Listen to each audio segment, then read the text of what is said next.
ईश्वर सर्वत्र है एक आवश्यक विषय वाणिपीडिया से योगाभ्यास किसी भी प्रकार की भौतिक सुविधा प्राप्त करने के लिए नहीं है। ये सभी भौतिक अस्तित्व की समाप्ति को सक्षम करने के लिए हैं। भगवद गीता के अनुसार जो स्वास्थ्य में सुधार चाहता है या भौतिक पूर्णता की आकांक्षा करता है वह योगी नहीं है।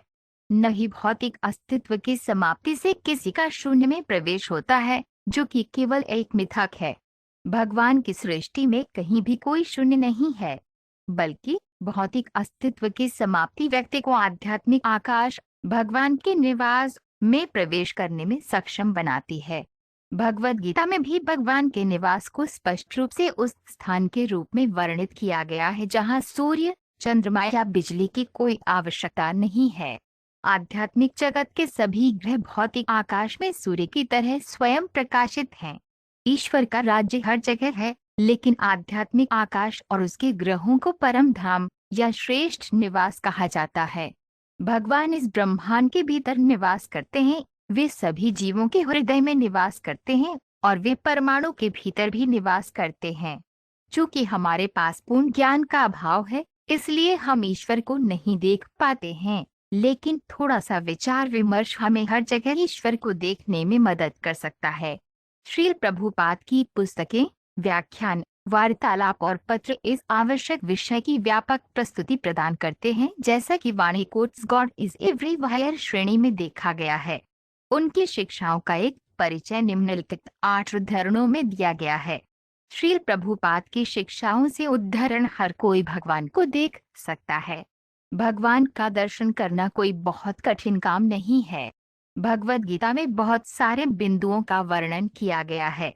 भक्तों के लिए जो लोग भगवान के दर्शन के प्रति गंभीर हैं उन्हें भगवान के दर्शन हो सकते हैं। ईश्वर हर जगह मौजूद है।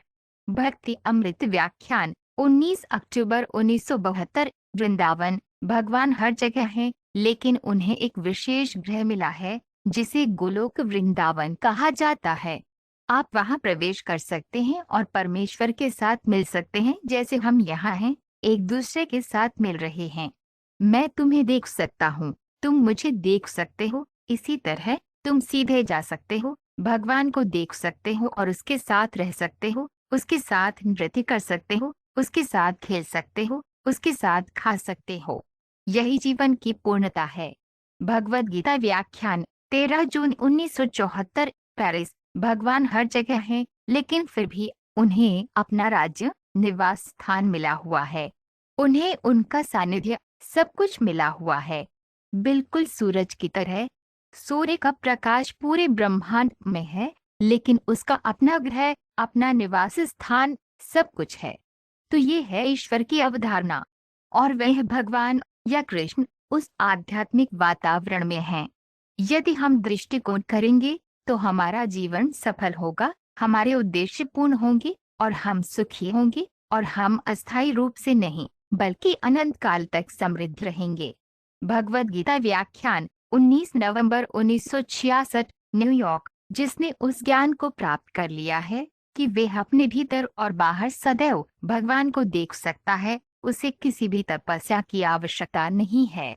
और सभी प्रकार की तपस्याओं से गुजरने के बाद भी यदि मैं ये अनुभव नहीं कर पाता कि भगवान मेरे भीतर हैं और भगवान बाहर भी हर जगह हैं, तो मेरी सारी तपस्याएं बर्बाद होगी।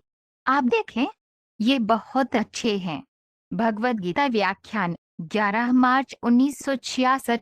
न्यूयॉर्क। भगवान का नाम, भगवान का रूप, भगवान का गुण, भगवान की लीलाएं, गतिविधियां हमारी इन कुंद भौतिक इंद्रियों द्वारा समझ में नहीं आती हैं।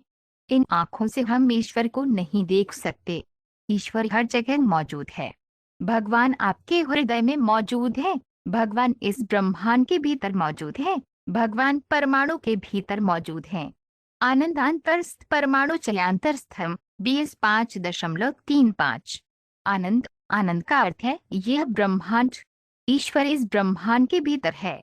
भगवद गीता व्याख्यान 10 नवंबर 1971। दिल्ली। हर चीज ब्रह्म, परम भगवान का विस्तार है, फिर भी हर चीज परम भगवान नहीं है, और वह हर जगह नहीं है। सब कुछ उस पर निर्भर है और फिर भी उस पर निर्भर नहीं है। इसे केवल चिंत्य भेदाभेद दर्शन के माध्यम से ही समझाया जा सकता है। हालांकि ऐसे सत्यों को तब तक नहीं समझा जा सकता जब तक कि कोई शुद्ध भक्त न हो। श्रीमद्भागवत 10.28। भगवान सबके हृदय में अंतर्यामी रूप में विद्यमान है और शरीर से आच्छादित जीवात्मा में दृष्टिगोचर होते हैं।